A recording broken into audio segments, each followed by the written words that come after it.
आम्ही बांधिले घर, निराकारी निरंतर राहिलोसे, निराभास पूर्ण झालो समरस, अखंड ऐक्यास पावलो आम्ही. तुका म्हणे आता नाही अहंकार, झालो तदाकार नित्य शुद्ध, निराभास पूर्ण झालो समरस, अखंड ऐक्यास पावलो आम्ही. विठ्ठल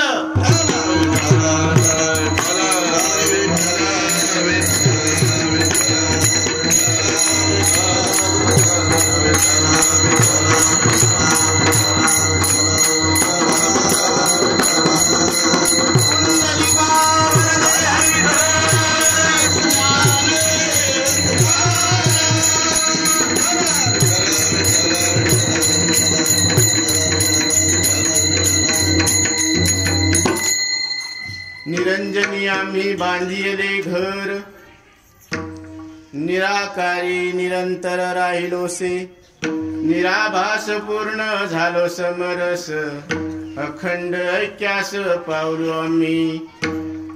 तुका म्हणे आता नाही अहंकार, झालो तदाकार नित्य शुद्ध, निराभास पूर्ण झालो समरस, अखंड ऐक्यास पावलो आम्ही. पांडुरंगा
निरंजनी आम्ही बांधिले घर, निराकारी निरंतर राहिलोसे, निराभास पूर्ण झालो समरस, अखंड ऐक्यास पावलो आम्ही. तुका म्हणे आता नाही अहंकार, झालो तदाकार नित्य शुद्ध, निराभास पूर्ण झालो समरस, अखंड ऐक्यास पावलो आम्ही. देवा तुची गणेशू सकलार्थमती प्रकाशू, म्हणे निवृत्ती दासो अवधारी जोजी. आता अभिनव वाग्विलासिनी, जे चातुर्यार्थ कला कामिनी, ते श्री शारदा विश्वमोहिनी नमस्कारिली मिय. आता हृदय हे आपुले चौफाळुनिया भले, वरी बैसो पावले श्री गुरूंची. मनोजवं मारुततुल्य वेगं जितेंद्रियं बुद्धिमतां वरिष्ठं, वातात्मजं वानरयूथ मुख्यं श्रीरामदूतं शरणं प्रपद्ये. विठ्ठल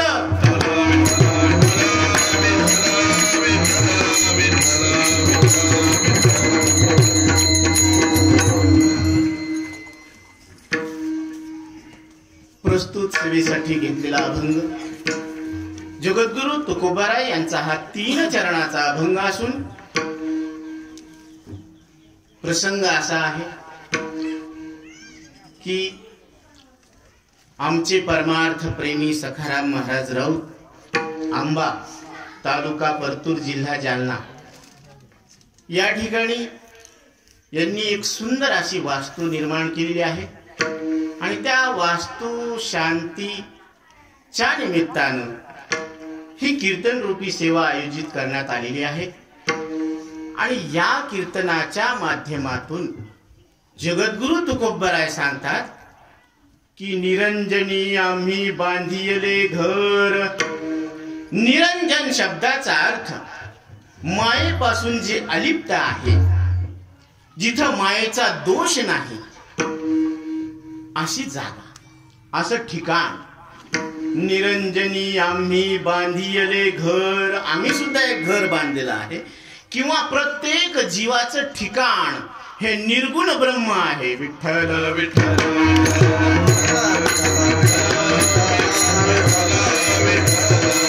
कारण निर्गुणाच्या ठिकाणी मायेचा लेश नाही.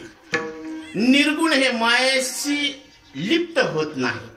मायेपासून अलिप्त म्हणजे दोषापासून अलिप्त, आणि दोषापासून अलिप्त असणारं तत्व ते म्हणजे ब्रह्मतत्व आहे. ते निर्गुण आहे आणि त्या गुणाच्या ठिकाणी कुठलाच लेश नाही मायेचा. निर्गुणाच्या ठिकाणी मायेचा कुठल्याच प्रकारचा लेश नाही. निरंजना शब्दाचा अर्थ निर्गुण ब्रह्म आहे. अलग निरंजन. अलग म्हणजे जे इंद्रियाच्या पलीकडे आहे, त्याला वाटतं काय बाबा काय झालं नाही. अलग शब्दाचा अर्थ जे इंद्रियाच्या मर्यादेत येत नाही, ते अलग इंद्रियाच्या पलीकडे असलेलं तत्व हे तुमचं आमचं सगळ्यांचं एक स्वरूप आहे. विठ्ठल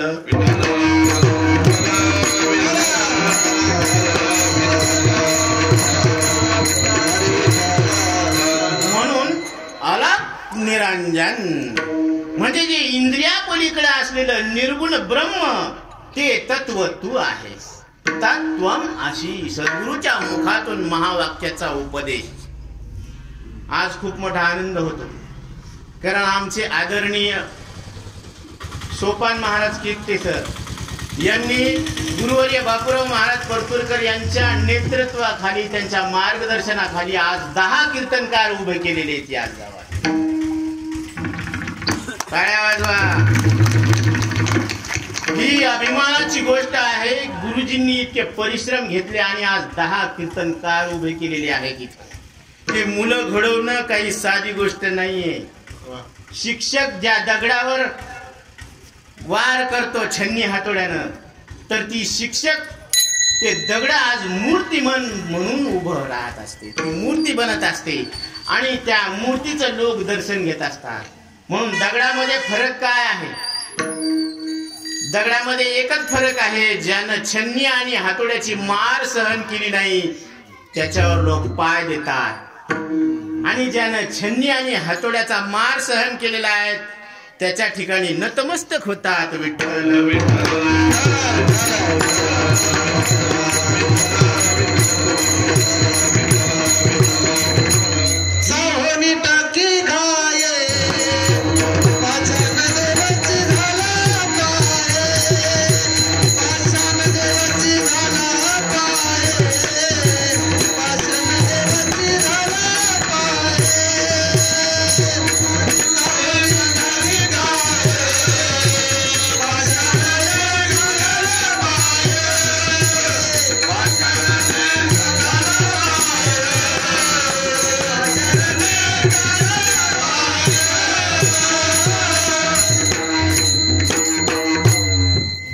कष्टविती परोपकारी. संताच्या विभूती, जगाच्या कल्याणा संताच्या विभूती. देह कष्टविती परोपकारी. कारण जगद्गुरु तुकोबरायांनी देह कष्टवला, माऊलींनी आपला देह झिजवलेला आहे. कोणासाठी? तुमच्या आमच्यासाठी. ये मराठीच्या नगरी ब्रह्मविद्येचा सुकाळू करी, घेरे देणे सुखचिवरी होऊ दिया जगा. माझ्या प्रत्येक मराठी बोलणाऱ्या जाणणाऱ्या भाषिकाला त्याच्या अनुभवाचे शब्द वापरून तुम्ही न मरणारे परमात्मा आहे हे ब्रह्मज्ञान त्याच्या अंतःकरणात खेळावं, ही माऊलीची इच्छा आहे. विठ्ठल.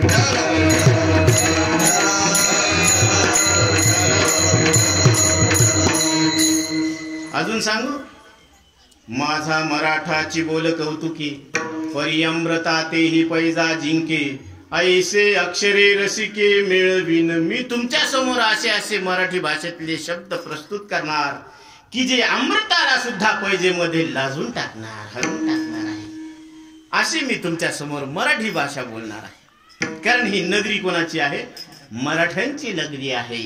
आणि या मराठी नगरीमध्ये मी मराठी भाषा बोलणार आहे आणि मराठी भाषेमधून तुमचा अनुभव प्रगट करणार आहे. विठ्ठल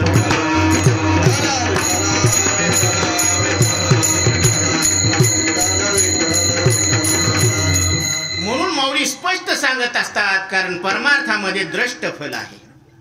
वैष्णवांचा माल खरा तुरतुरा वस्तुसी.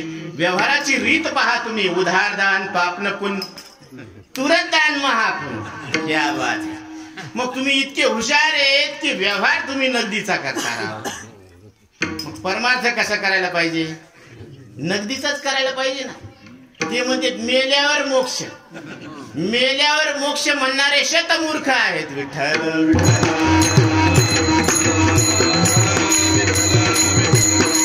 काय म्हणतो वारकरी संप्रदाय जगाच्या पाठीवर? याची देही याची डोळा भोग मुक्तीचा सोहळा, भोग मुक्तीचा सोहळा, भोग मुक्तीचा सोहळा. याची देही याची डोळा भोग मुक्तीचा सोहळा, भोग मुक्तीचा सोहळा, भोग मुक्तीचा सोहळा. याची देही याची डोळा भोग मुक्तीचा सोहळा, भोग मुक्तीचा सोहळा,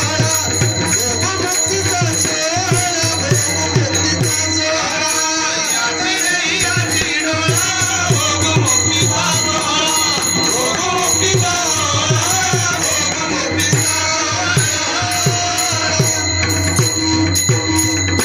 याच मरणाऱ्या देहात, मरणाऱ्या श्वासात, मरणाऱ्या इंद्रियात, मरणाऱ्या वासनेत तुम्ही न मरणारे परमात्मा आहेत, असा तुमचा प्रत्येकाचा अनुभव साधू संत जाग करून देतात, शिकवतात, तुम्हाला या पदावर आणून ठेवतात. याची देही याची डोळा. कोणत्या डोळ्याने? या डोळ्याने नाही. हा तर मासाचा डोळा गोळा आहे.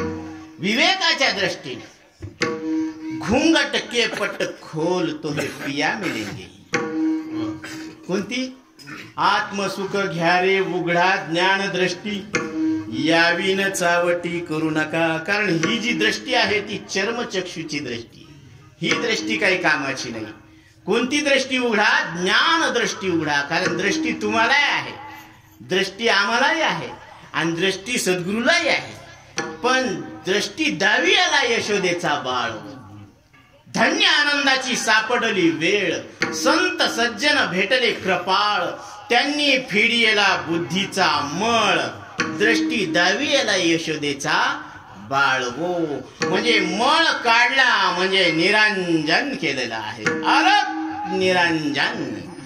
निरंजनी आम्ही बांधिले घर. यानं काय झालं?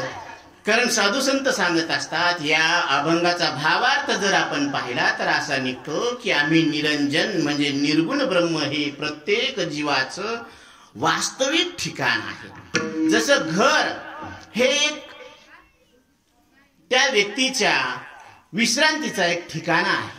त्यांनी जीवनामध्ये बरेच प्रयत्न केलेले असतात आणि त्याला कुठेतरी काम करून आल्यानंतर संध्याकाळी विश्रांतीचं ठिकाण म्हणून त्याला ते घर ही संज्ञा मिळालेली आहे. ते घर असावं. तसं सगळ्या जीवाचं एक ठिकाण आहे आणि ते ठिकाण म्हणजे काय आहे? ब्रह्म आहे.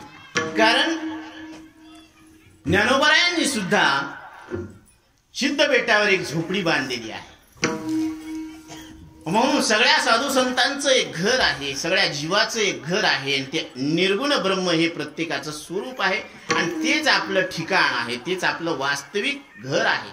आगापै पंडू कुमरा इता स्वरूपाची या घरा, करी तसे आडवारा विश्व भासू जो. हा जो विश्वाचा भास आहे तो आडवा यायला लागला. मग द्वैत दिसणं चुकलं का द्वैत सत्य मानणं चुकलं का द्वैत असणं चुकलं? द्वैत असणं प्रकृती आहे. द्वैताला सत्य मानणं ही विकृती आहे आणि द्वैताला मिथ्या मानणं ही संस्कृती आहे. विठ्ठल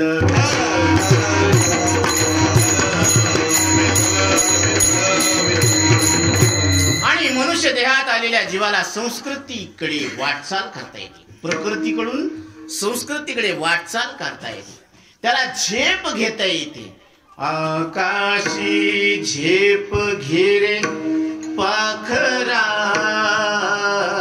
तोडी सोन्याचा पिंजरा तोडी सोन्याचा पिंजरा. म्हणून स्वर्गाधिकातले जे दिव्य देवदारी जीव आहेत त्यांना सुद्धा बिडी आहे, पण ती लोखंडाची बिडी. पण त्यांना वाटतं ती सोन्याची बिडी. आणि मनुष्य देहातल्या जीवाला सोन्याची बिडी, लोखंडाची बिडी. आता याला वाटतं मला लोखंडाची बिडी आणि त्याला सोन्याची बिडी. अरे बिडी एक बिडी, बिडी दोन्ही बिडी, बिडी त्रिक बिडी, बिडीच ना, बंधनच ना. मग त्याच्यात काय सोनं आणि लोखंड करायचं? सोनं आणि लोखंड ते म्हण नाही म्हणे त्याला सोन्याची बिडी. अरे बिडी जरास खाजवा की काय लोक. बेडी एक बेडी, बंधनच आहे ना. मग हातकड्या लागणं म्हणजे काय? बंधन आहे. आणि ते तरी काय? बंधनच आहे. जय पुण्याची पावटी सरे, सवेची इंद्रपणाची उटी उतरे, येऊ लागती माघारे मृत्यू डोका. इधर से गए घोडे पेन, उधर से आए गधे. म्हणजे मान झाला का अपमान झाला? अपमान झाला. कोणाला मिळालं आणि काय मिळालं? न मरणाऱ्या जीवाला मरणारा स्वर्ग मिळाला म्हणजे अपमान झाला ना. ह्याच्यात कुठला मान आहे? म्हणून काय मिळायला पाहिजे या जीवाला? या जीवाला स्वर्ग मिळायला पाहिजे का ब्रह्मलोक मिळायला पाहिजे का या संसारातल्या सगळ्या वस्तू मिळायला पाहिजे? कशानं त्याचं मन शांत होणार आहे? समाधान कशानं मिळणार आहे त्याला? म्हणून भौतिक वस्तूंचा संग्रह करून त्याला समाधान मिळणार नाही. त्याला उपासना करून वैकुंठात जाऊन सुद्धा समाधान मिळणार नाही. त्याला पुण्य संपादन करून पुण्याच्या बळावर स्वर्ग मिळवला तरी सुद्धा समाधान होणार नाही. सुख वसे हे चिठाळी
हे चिठाई बहुपायी संताच्या मनोनी केला वास.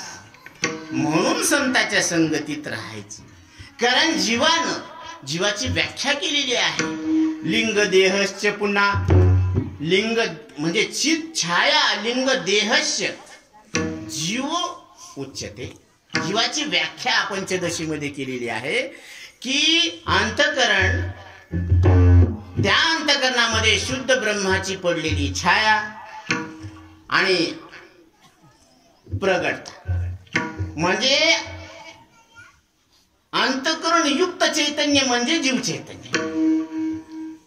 चैतन्य अंतःकरण आणि त्या अंतःकरणामध्ये चिदाभास ब्रह्माचं पडलेलं प्रतिबिंब, कुटस्थाचं पडलेलं. कुटस्थ म्हणजे काय? ज्याच्यात बदल होत नाही, जे ऍज इट इज कॉन्स्टंट आहे. आणि जे व्हॅरिएबल आहे ते हे देह आहे. बदलणार काय आहे? रे शरीर, श्वास, इंद्रिय, अंतःकरण हे इथून तिथून मिथून म्हणजे बदलणार येत नाही. आणि एकच वस्तू अशी आहे जी ऍज इट इज कॉन्स्टंट आहे, त्याला कुटस्थ म्हणते, त्यालाच ब्रह्म म्हणते, ते तर तू आहे विठ्ठल.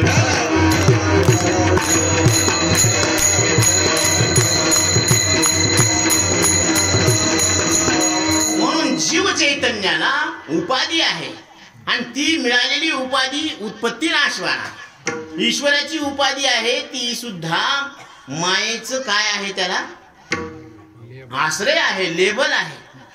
म्हणजे त्याला मायेची शुद्ध सत्वगुणाची उपाधी आहे आणि जीवाला मलिन तमोगुणाची उपाधी आहे. कल्पना विद्या ते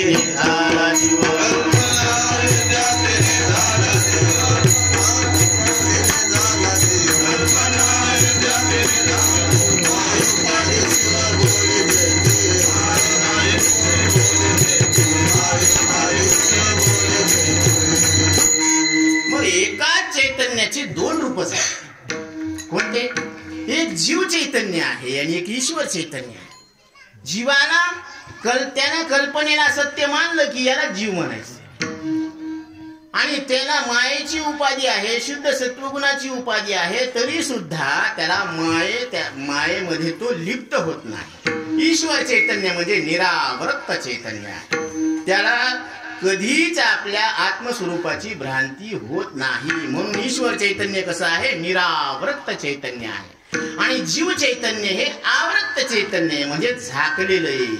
ह्याला अज्ञानानं काय केलेलं आहे? झाकलेलं आहे. म्हणून गुरुवर्य बापूराव महाराज परतूरकर नेहमी सांगत असतात की वेदांत केसरी रंगनाथ महाराज परभणीकर नेहमी सांगत असतात, काय सांगतात? बायको असावं पण बायकोच्या अधीन नसावं.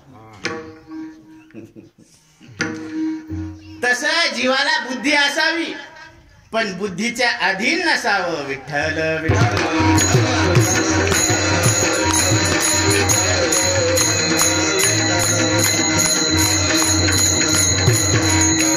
कारण हा जीव काय करायला लागला? बुद्धीनं सांगितलं हा 3.5 देह, हाताचा देह मी आहे, म्हणलाच पठ्या. ते म्हणले इथं बसा गपचूप, बसलंच गपचूप. मग बायको नसावं का? पण अधीन नसावं. तसं बुद्धी नसावं का? असावं पण अधीन नसावं. माया विघ्ने भ्रमरा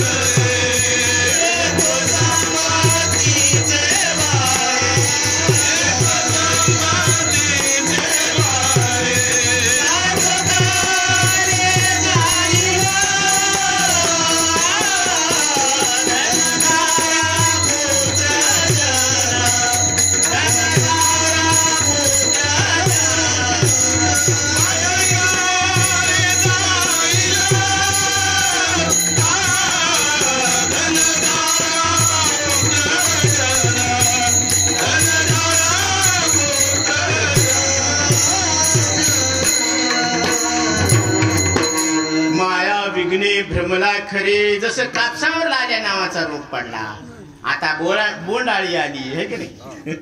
म्हणजे कापसावर विघ्न पडलं तसं या जीवावर मायेचं विघ्न पडलेलं आहे. ही ब्रह्माला आच्छादन करते म्हणून अविद्या म्हटलं. ही आत्मस्वरूपाला चा विसर पाडते म्हणून ह्याला अज्ञान म्हटलेलं आहे. आणि ही ब्रह्मज्ञानानं हिचा नाश होतो बर का. म्हणून हिला काय म्हटलेलं आहे? माया, अज्ञान, अविद्या एकाच वस्तूचे अनेक नाव आहेत, पण विवेकाच्या शस्त्रानं ही काय होत असते? नष्ट होत असते. म्हणून हिला जी नाही ती. मा म्हणजे जी आणि या म्हणजे नाही. जी नाही ती. म्हणून प्रतिबिंब हे प्रातिभाषिक आहे, शरीर व्यावहारिक आहे आणि या शरीराला जाणणारे आपण पारमार्थिक आहोत. फरक केवढा आहे? जे विचारा वाचून खोटं ठरतं म्हणजे बाधित ठरतं ते प्रातिभाषिक सत्ता आहे. कान देऊ नाही का? आणि ज्याच्या समोर जे विचारानं बाधित ठरतं ती व्यावहारिक सत्ता आहे म्हणजे शरीर. आणि ज्याच्या समोर विचार बाधित ठरतात ती पारमार्थिक सत्ता आहे, ती तुमची आमची सगळ्यांची एक आहे. विठ्ठल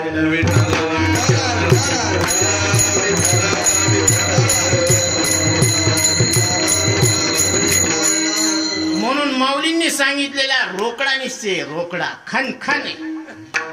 म्हणून त्यांनी सांगितलेले वचन म्हणजे याच्या इतकं जगाच्या पाठीवर इतकं निश्चित निर्णय देणार कुठलंही वाङ्मय आपल्याला पाहायची गरज पडत नाही. माऊलीचं वाक्य ध्यान देऊन ऐका, हे चॅलेंज आहे, माऊलीचं आव्हान आहे. मज ही शरण रिघिजे आणि जीवित्वेची उरीजे, धीग बोली आणलजे प्रज्ञा किवी. देव अर्जुना, तू मला शरण आला आणि तुझ्या ठिकाणी जीवपणा तसाच राहिला. असं बोलत असताना तुला लाज कशी नाही वाटली? विठ्ठल विठ्ठल.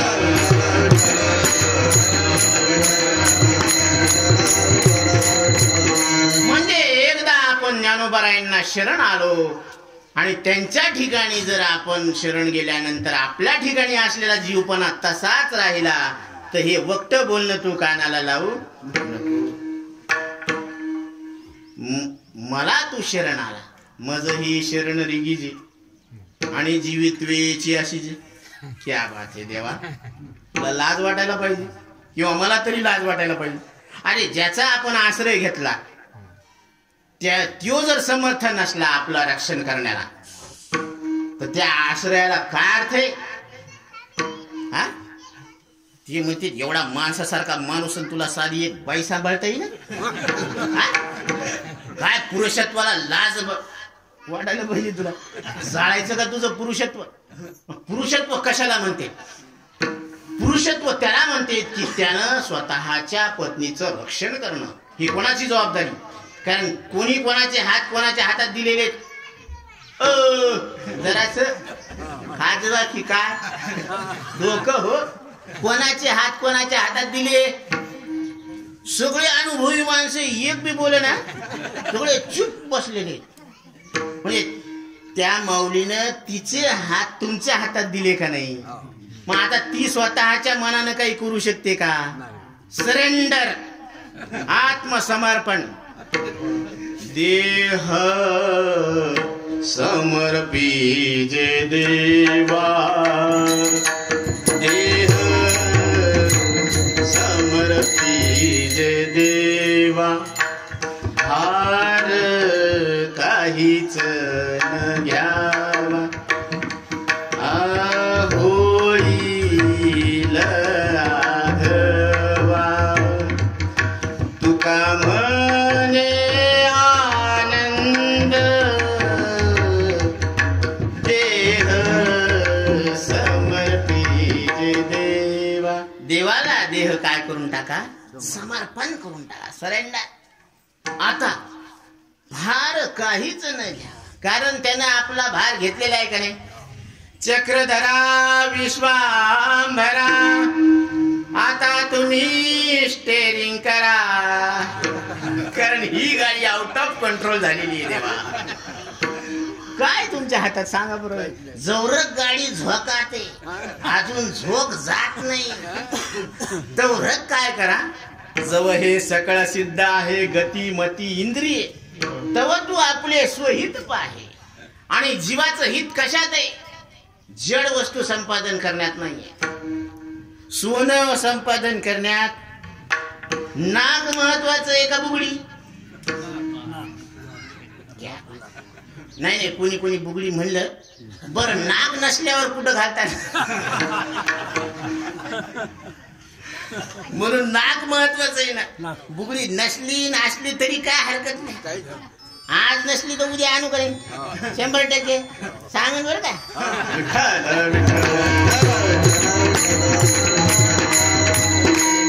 ती माऊली धन्यवाद देईन. बरं झालं महाराज तुमच्यामुळे आली. म्हणून शरीर महत्वाचं, आभूषण महत्वाचे नाही. बरं, आभूषणापेक्षा शरीर, शरीरापेक्षा कपडे महत्वाचे का श्वास महत्वाचा? कपड्याच्या त्वऱ्यात राहावं का श्वासाच्या त्वऱ्यात? नाही, कपडे हे चिरबुट आणि झिपऱ्या येऊन जाऊन ये उठ रे चिंदान ते काय एक तर झिपऱ्याच्या नादी लागले लोक, नाही तर चिरगुट्याच्या नादी लागले. आणि चिरगुट फाटले म्हणजे आपण फाटलो का? आणि झिपऱ्या पांढऱ्या झाल्या म्हणजे आपलं काही झालं का? नाही ना. म्हणून हे बाह्य लक्षण येतं. आणि आचार्य सांगतात यया पुत्र भार्या दिशू अहमेव सकलो विकलो व्यक्ती बाह्य धर्माने आत्माने अध्यक्षंती. काय करावं? हे बाहेरच्या धर्माला, शरीराच्या धर्माला आत्म्यावर आरोपित करायला लागलेत आणि स्वतःचा परिचय द्यायला लागलेत की मी असा आहे आणि सांगा राया. काय नाही, सुपर मूर्ख दिसतो आपण. कारण सगळे कसे येत? सुपर मूर्ख येत. तुका म्हणे हा तो सोय पर ब्रह्म. हे साक्षात कोणी ब्रह्म येत. कशाच्या नादी लागले? कातड्याच्या नादी लागले. मग मूर्ख नाहीये तुम्ही? कातडे आहेत का? खरं सांगा, आपल्या आवडत्या वस्तूची शपथ घेऊन सांगा. तुमचं आवडतं कोण आहे हे नका सांगू. तुम्ही तुमच्या आवडत्या वस्तूची शपथ घेऊन सांगा की तुम्ही कातडे का? नाही ना. अहम निर्विकल्पो निराकार रूपो विभुर्व्याप्य सर्वत्र सर्वेन्द्रियाणां सदा मे समत्वं न मुक्तिर्न बन्धा चिदानंद रूप शिवोहम शिवोहम चिदानंद रूप शिवोहम शिवोहम. आचार्य सांगतात अहम निर्विकल्पो. कारण संकल्प विकल्प करणं हे मनाचं काम आहे. त्याची देवता चंद्रमा आहे.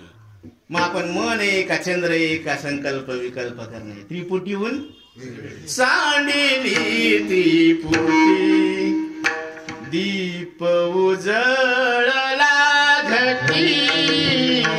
सांडिली त्रिपुटी, सांडिली त्रिपुटी दीप उजळला घटी.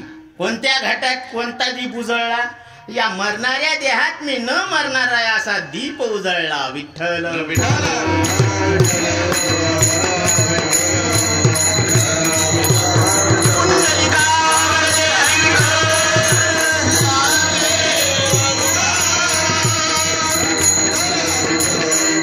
म्हणून महाराज सांगतात. काय सांगतात? निरंजनिया मी बांधियले घर. निरंजनिया मी बांधियले घर. निरंजनिया मी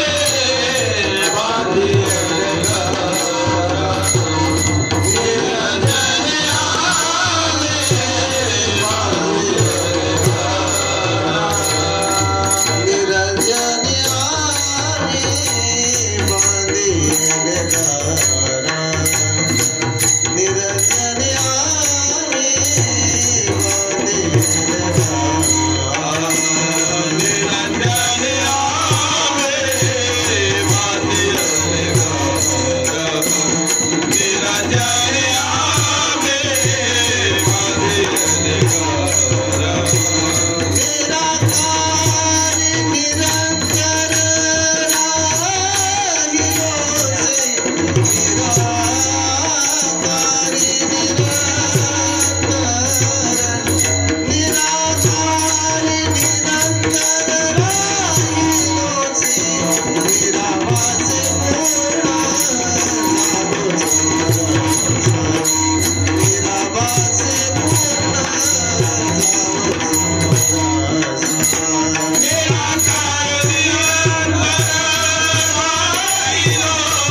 निरंजनी आम्ही बांधिले घर.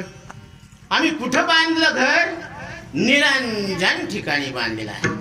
मध्ये जिथं मायेचा लेश नाही, मायेपासून ते लिप्त नाही, म्हणजे मायेपासून अलिप्त आहे, अज्ञानापासून अलिप्त आहे. का? कारण जर आपण चिंतनातून पाहिलं, शरीराला अधिष्ठान जर पाहिलं, तर शरीर मिळण्याला काय कारण आहे? शरीर मिळण्याला कारण पाप पुण्य, धर्माधर्म. धर्माधर्माला म्हणजे पाप पुण्याला कारण काय आहे?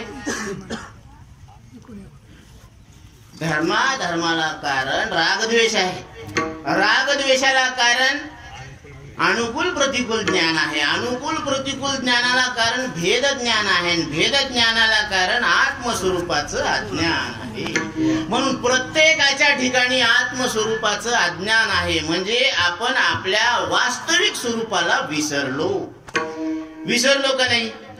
आपण आहोत सुख आणि आपल्याला वाटत नाही आपण सुख, आणि आपण सुखाचा शोध घ्यायला लागलो दुसरीकडे. म्हणून काय सांगितलेलं आहे? जो तिल माही तेल, जो चकमक में आग, तेरा साईं तुझ में छुपा है, जाग सके तो जाग. विठ्ठल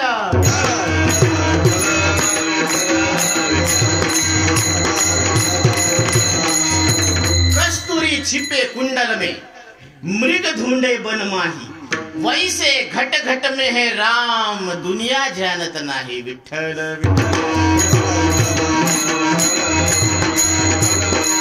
राम आता आहे, इथं आहे, हृदयात प्रगट आहे, आणि ते राम तुम्ही आहे. तैसा हृदयामध्ये मी रामू, असता सर्व सुखाचा आरामू, की भ्रांताशी कामू, विषयावरी विषयोधी भुलले जीवा, आता याची कोण करील किंवा, उपदे नारायणी भाव, पाऊली धावणार देव, विषयोधी भुलले जीवा, आता याची कोण करील किंवा.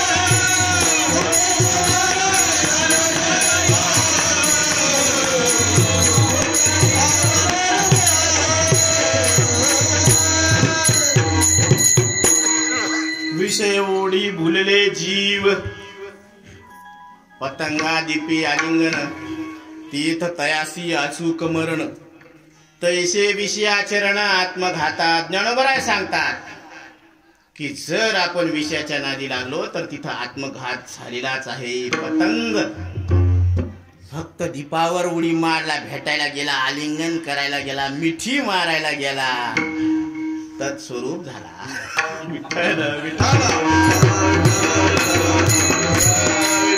म्हणून एका विषयामध्ये एक जीव गेला, स्पर्श विषयामध्ये हत्ती गेला, रूप विषयामध्ये पतंग गेला, शब्द विषयामध्ये हरण गेला, रस विषयामध्ये मासा गेला, आणि स्पर्श अजून कोणता राहिला? गंध विषयामध्ये कोण गेला? गंगा. कारण ते सूर्य विकासिनी कमळ होत, ते जशी रात्र झाली त्याने मिटून टाकलं. आता हे तिथंच गुदमुरू मेलं नाही.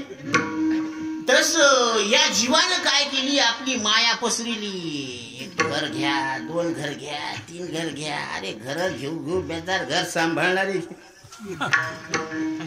करू नका संसार सेवा, करू नका संसार सेवा,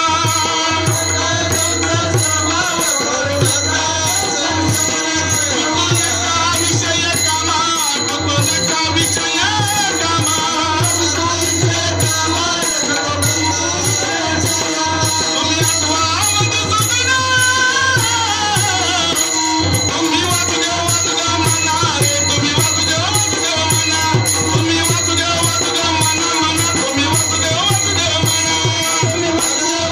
म्हणा रे, तुम्ही वासुदेव म्हणा.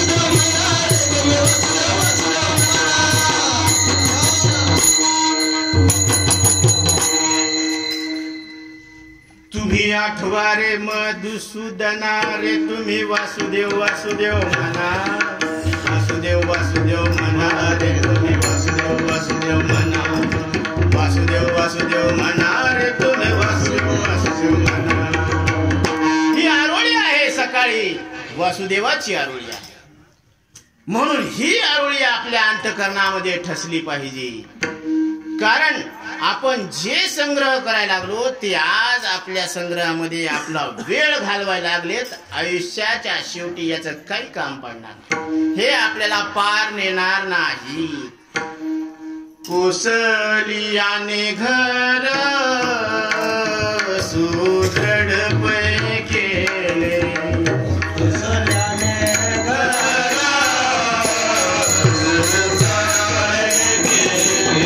निर्गमन विचारिता तिने सुख मानिये, मुक्तावेला तिने रे तैसे तुझा याची भोगविले, रे तैसे तुझा मोक्षद्वार चुकलाशी कैसे कर्म जोड, मोक्षद्वार चुकलाशी कैसे कर्म जोड,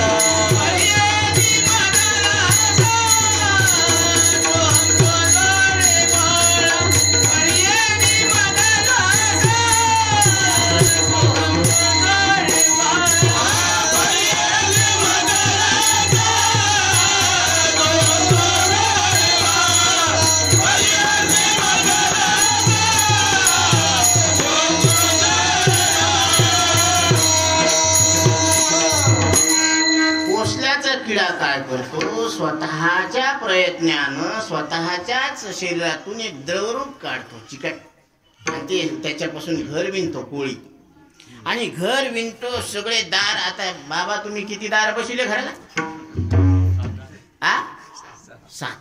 सात दार बसविले.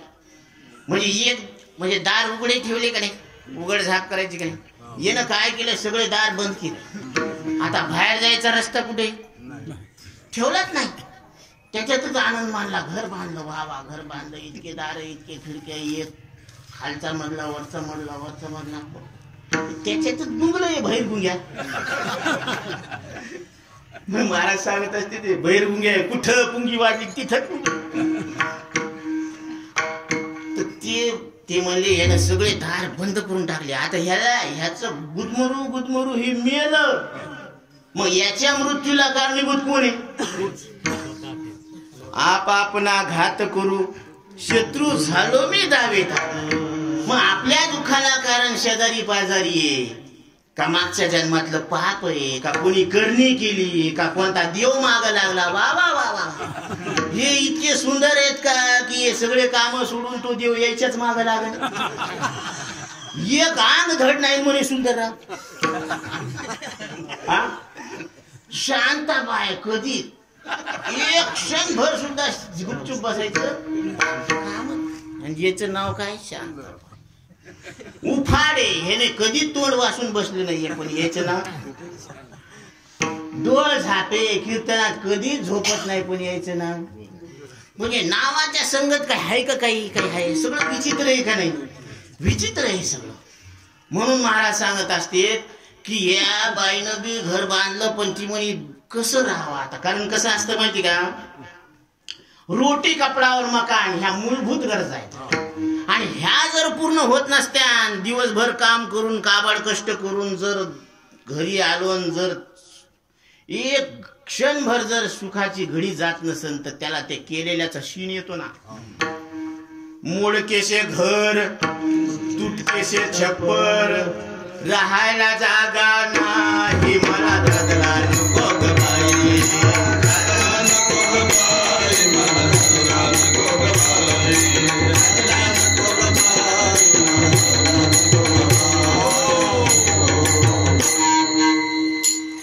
आंबाड्याची भाजी, जोंधळ्याची खीर, वरी तुपाची धार नाही मला दादला नको ग बाई, दादला नको ग बाई, मला दादला नको ग बाई. आता ज्वारीची जी हे असतात ना जोंधळे, ते फुकट भेटते. ती परत प्यारायची गरज नाही, कोणाला मागायची बी गरज हाय घरामध्ये. पण आता ती बरं आंबाड्याची भाजी बी कशी भेटती, फुकटच आहे ना, काहीच भाव नाही तिला. हा फुकट.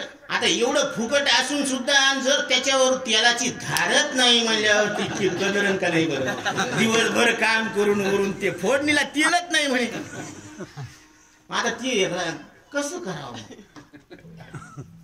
अब तू ही से समझा, आता तू समजून सांग.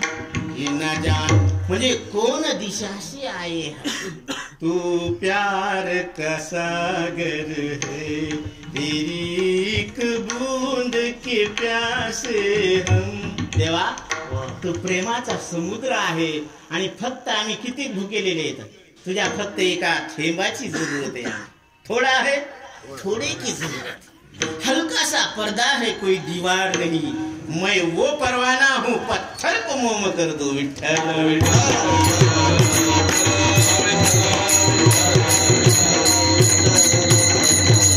कारण हे जे विवरण केलेलं आहे ना, तर त्याचं कारण काय आहे माहिती का. महाराज सांगत असतात निराभास पूर्ण. कारण भास आहे, पण भास कोणाला वाटायला, जे विवेकावर जागे आहेत त्याला वाटायला लागला. आणि हे तर म्हणून काय सांगितलेले, जागे राहा वरल्या आळी, महारने दिली आरोळी. जागे राहा वरल्या आळी. नाथ बाबा सांगतात की वरच्या आळीला जागे राहा हो, आणि हे खालच्या आळीला जागे. खालची आळी स्थूल देह आहे, वरली आळी म्हणजे देहातीत आहे. महाकारण देह स्थूल देह मांसमय आहे, सूक्ष्म देह वासनामय आहे. आणि या दोन्हीला माझं मी आणि खरं समजणं हेच कारण देह आहे. अज्ञान आणि या अज्ञानाची निवृत्ती ज्ञानानं होते, तो महाकारण देह. आणि तुम्ही त्या देहातीत असलेले तुम्ही ब्रह्मस्वरूप आहात, ते तुम्ही देहातीत आहात. म्हणजे आकाराला जाणून तुम्ही निराकार आहोत. म्हणून निराकारी निरंतर राहिलो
आकारामध्ये प्रगटता असून आपण आकाराहून वेगळे आहोत. कारण कुठल्याच आकाराला कुठलाच आकार कळत नाही.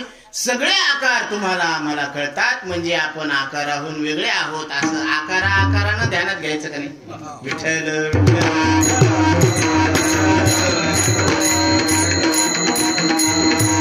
म्हणजे आपण आकाराला जाणून आकार नाही. देह नव्हे मी हे सारे,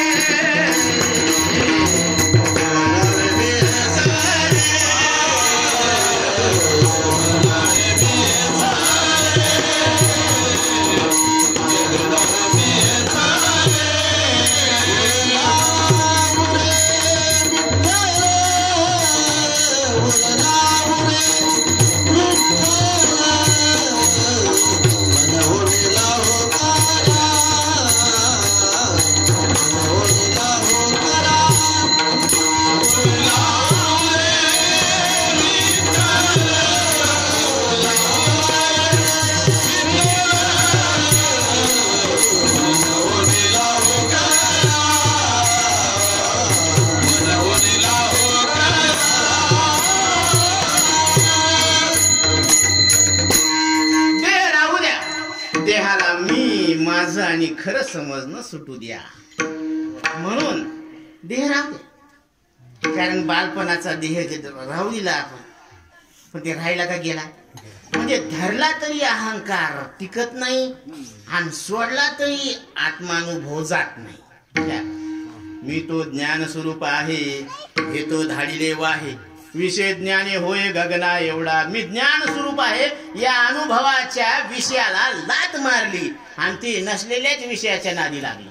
पाहिलं का हे बैरगुंग, हे विषयाच्याच नादी लागला, त्याला म्हणले तिकडे जाऊ नको जाऊ नको, ते तिकडच चाललंय. नाही तेची घेता श्री,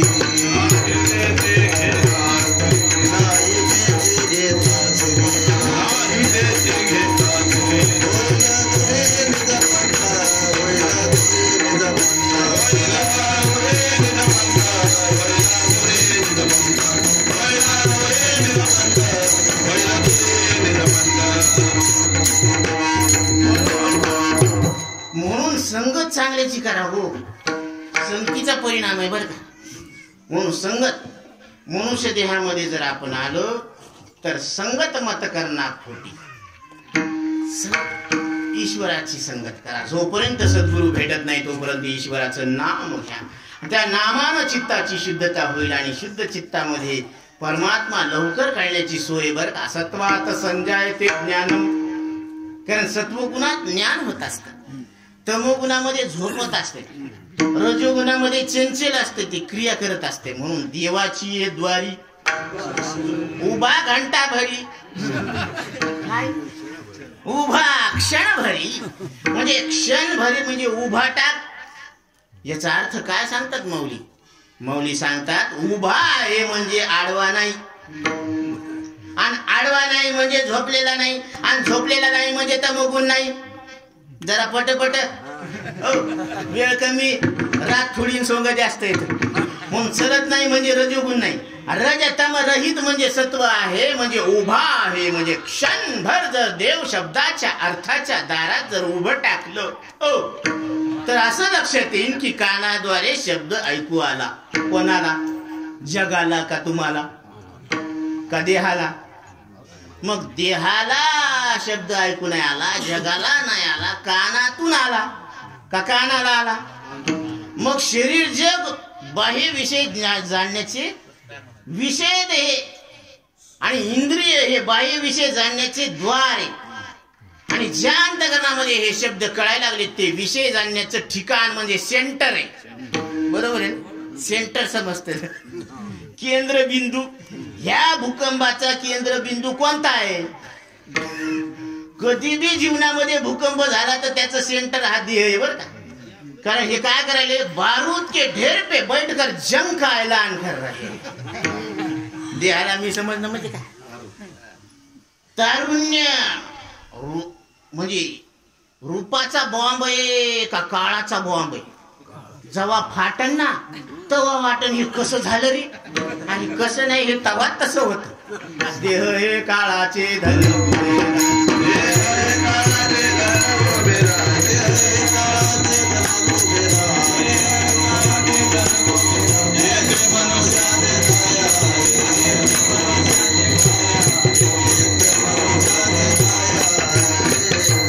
म्हणून शरीर काळाच आहे, म्हणून त्याला माझं म्हणता येत नाही.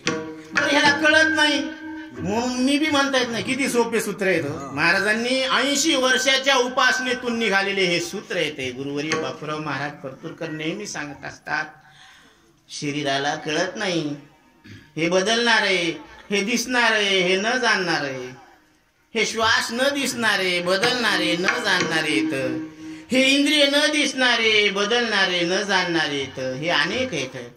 हे अंतकरणामध्ये अनंत बुद्धीचे तरंग, क्षणोक्षणा पालटती रंग, करू जाता संग तव तव होय ती बाधक. अनंत बुद्धीचे तरंग आहे. त्याच्यातलं कोणतं तरंग तुम्ही येतं? म्हणजे बुद्धीच्या प्रत्येक तरंगाला जाणून आपण बुद्धीहून कसे आहोत, वेगळे आहोत. आणि ती बुद्धी सुद्धा न दिसणारी, बदलणारी, न जाणणारी आहे. आणि त्या बुद्धीला जाणणारे आपण कसे आहोत? येतत बुद्धवा बुद्धिमानस्यात् कृत्य कृत्यस्य भारत. अर्जुना, तू बुद्धीचा अधिष्ठान आहेस. म्हणून वर्तमान खोटे दादा वर्तमान खोटे दादा वर्तमान खोटे आम्ही लटिकेन बोलू दादा वर्तमान खोटे दादा वर्तमान खोटे दादा वर्तमान खोटे आम्ही लटिकेन बोलू वर्तमान खोटे उडत चिमणी चरत चाले तिचे वाटी एवढे डोळे आम्ही लटिकेन बोलू वर्तमान खोटे कोणती उडत चिमणी चरत चालायला लागली ही वृत्तीरूपी चिमणी ही उडायला लागली आणि चरायला लागली ही चिमणी उडता उडता चरत नाही बरं का निष्ठी उडती नाही तर चरती पण ही अंतकरण वृत्तीरूपी चिमणी ही उडायला लागली आणि चरायला लागली चालताना हे रूप बी पाहायला लागली मागून कोणी आवाज आले तिकडे बी पाहा महाराज पाहिलं त्यानं ती वृत्ती चलता चलता काय करायला रूप बी टिपायली शब्द बी टिपायली कोणी काही खारमुरे दिली तिथे रस टिपायली चलू द्या ऐक म्हणून ही वृत्ती आहे ही उडत चिमणी चरत चाले तिचे वाटी एवढे डोळे आम्ही लटिकेन बोलो वर्तमान खोटे म्हणून बुद्धीचं अधिष्ठान आपण आहोत बुद्धी खोटी कारण बुद्धी सारखी राहत नाही म्हणून या प्रकृतीमध्ये आपण बुद्धीचं अधिष्ठान आहोत आणि हेच ज्ञानेश्वर महाराज सांगतात देवा तुची गणेशू सकलार्थमती प्रकाशू मने निवृत्ती दासू अवधारी जोजी देवा तुची गणेशू गण म्हणजे समूह ह्या इंद्रियांचा समूह इंद्रिय किती आहेत बोला ना इंद्रिय 5 विषय 5 शब्द स्पर्श रूप रस गंध ज्ञानेंद्रिय कान नाक डोळा त्वचा जीभ आहे ना हे 5 आणि अंतकरण किती 1 5 इंद्रियाद्वारे 5 विषय जाणण्याचं एका अंतकरणामध्ये जाणायला लागलेत ना तुम्ही आणि त्या एका अंतकरणात एकरूप असलेले तुम्ही जाणायला लागले म्हणजे एकत्व चेतनत्व नित्यत्व निर्विकारत्व हे तुमचं आमचं स्वरूप नाही का मग जे ज्याला सोडून नसतं ते त्याचं स्वरूप नसतं आणि जे ज्याला सोडून असतं ते त्याचं स्वरूप काय हो अहो मिरचीला सोडून तिखटपणा नाही तसं तुम्हाला सोडून ज्ञान नाही म्हणजे ज्ञान हे तुमचं स्वरूप आहे ना ज्ञान कळणं द्योतनात दिव्या म्हणून या मकर संक्रांतीला प्रत्येकानं वाण द्यायचं इकडे झोपले का आकाराचं वाण शरीराला द्यायचं तुम्ही बी द्यायचा सगळ्यांनीच द्यायचं आकाराचं वाण शरीराला द्यायचं क्रियेचं वाण प्राणाला द्यायचं विचाराचं वाण मनाला द्यायचं आणि ज्ञानाचं वाण आपल्याकडे ठेवायचं विठ्ठल विठ्ठल